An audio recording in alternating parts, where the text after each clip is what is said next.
So, Father, my question is, considering the level of broken homes or the level of divorce among young couples now, even among some old couples, like our generation, divorce and broken home has become a norms. So, what advice do you have for the youth, for the young couples, and for intending couples? Well, when we come to that, I think there are a lot of factors. The first thing is that our young people today are no longer persevering. Patience and perseverance, they have been thrown to the mud. People are no longer patient. People want it fast. People want it their own way. Nobody wants to do it the other person's own way. No one wants to go out of his own or her own way. Because when you're talking of marriage, marriage deals with a lot of sacrifice.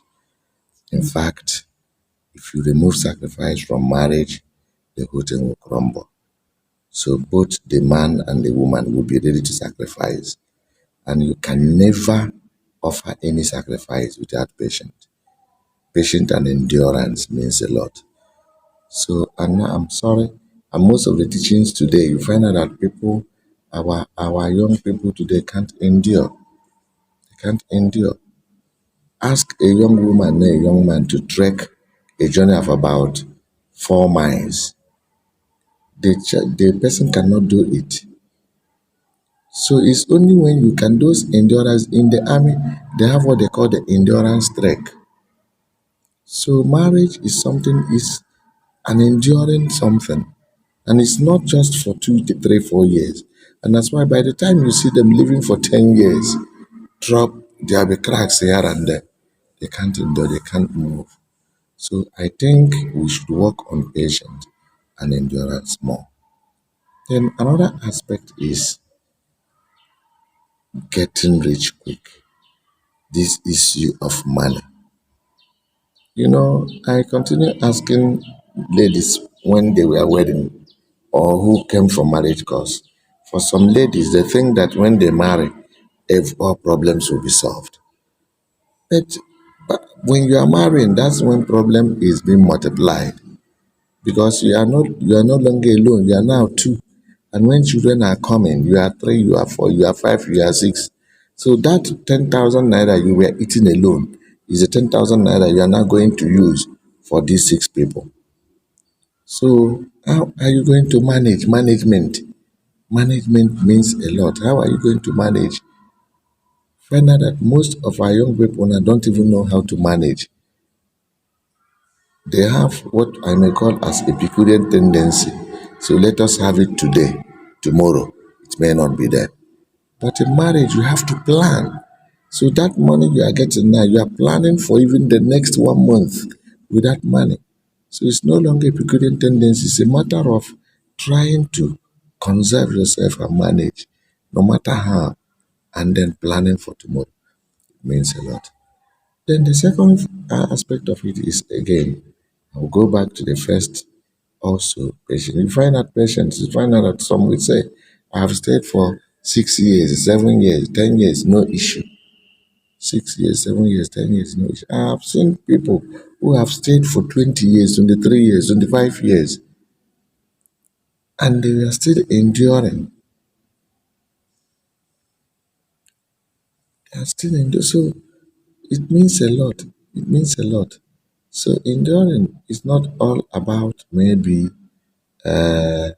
just on what people or what your partner does to you, but it also has to do also with waiting, waiting patiently for the Lord, waiting. Then another aspect in this, I think the most is immaturity. Immaturity. When we were little children, marriage is not for children. Marriage is meant for matured adults. When you're talking of adults, not just adults, but matured adults. adults who have seen life, adults who have tested life, adults who had been on their own to feed themselves. Even sometimes I say it, if you are a man you want to marry, marry that girl that has fed herself for 6 months, 1 year, 2 years.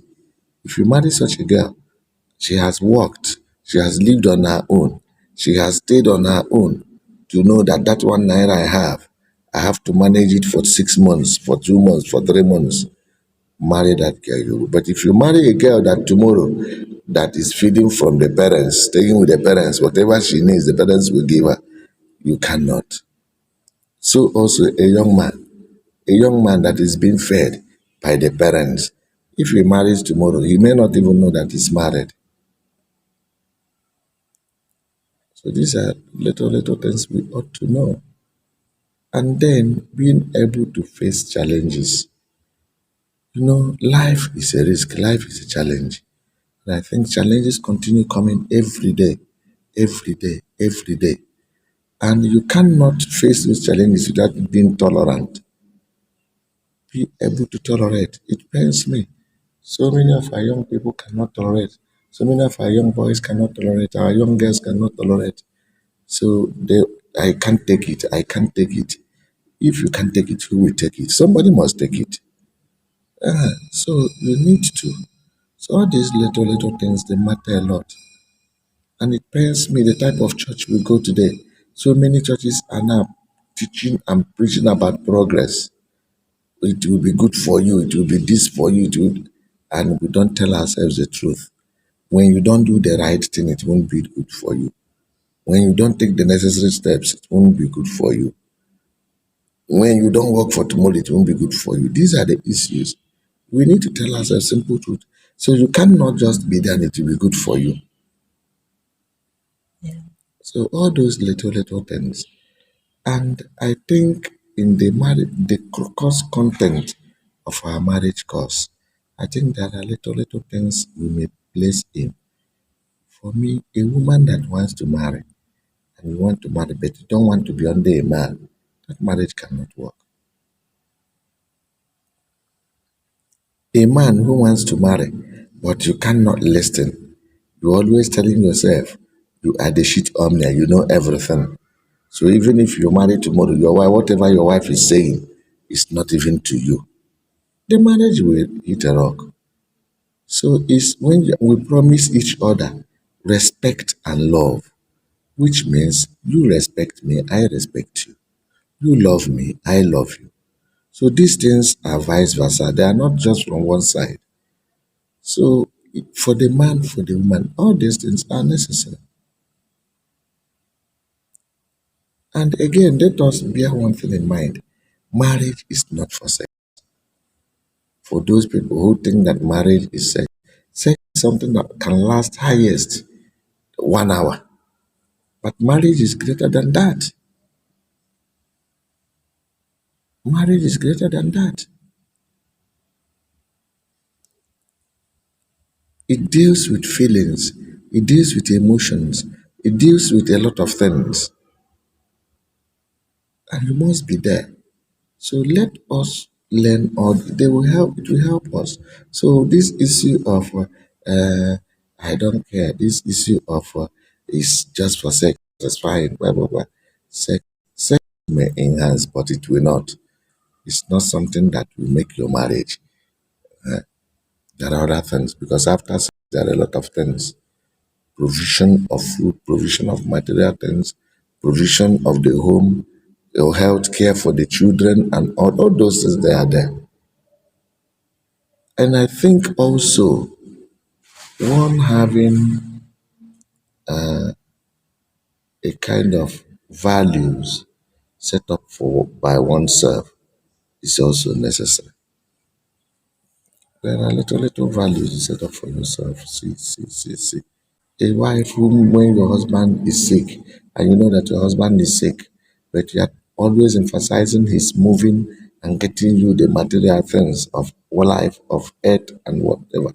And sometimes that man may go there, empty stomach, go looking for money from morning till night. You are always interested in the money to be brought.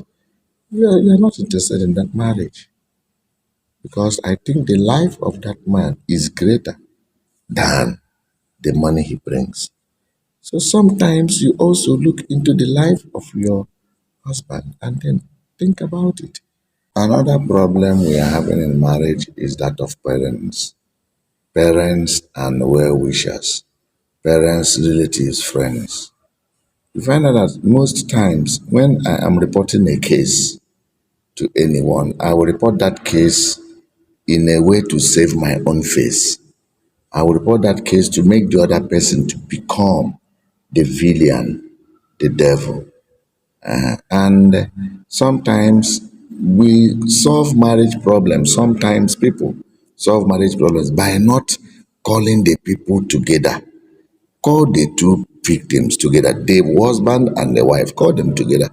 After they are saying, this person will say, this person will say, you listen to both of them. You see the truth. So sometimes parents don't want to get the truth to the truth.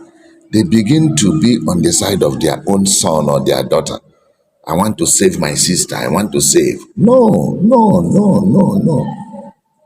Let's be open to ourselves and be very, very critical to ourselves and truthful to ourselves. It's all a matter of listening and listening good. If it is your sister, my sister, no, it's wrong.